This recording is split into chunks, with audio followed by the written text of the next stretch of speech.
The income approach establishes a value to a property by converting the future cash flows to a single current value.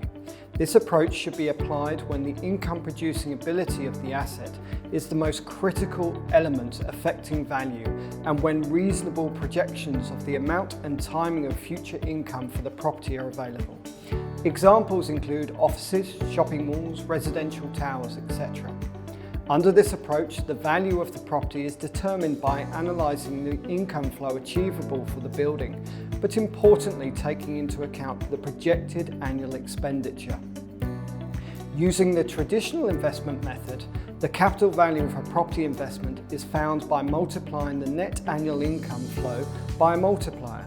This process is known as capitalisation and relies on the use of the all risks yield, which is obtained from comparable transactions. This yield reflects all the risks, uncertainties and likely benefits of a property investment. The higher the yield, the riskier the asset is perceived to be.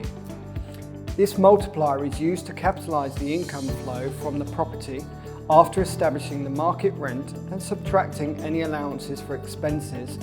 All values are expressed in present value terms and no attempt is made to explicitly forecast into the future. As an alternative, the discounted cash flow method can be used, which does provide for explicit assumptions to be made.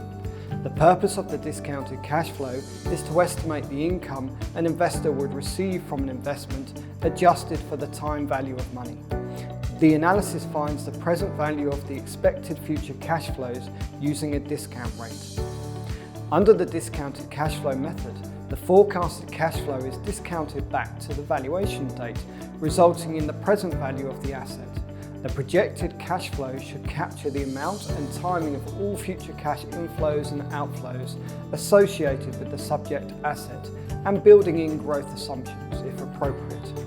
All the assumptions related to the income and expenses of the property are made explicitly under this method. The valuer must also determine an appropriate discount rate in this model, which will vary depending on the investment under consideration. Where the asset is expected to continue beyond the explicit forecast period, the value of the asset at the end of the period must be estimated. This terminal value is then discounted back to the valuation date.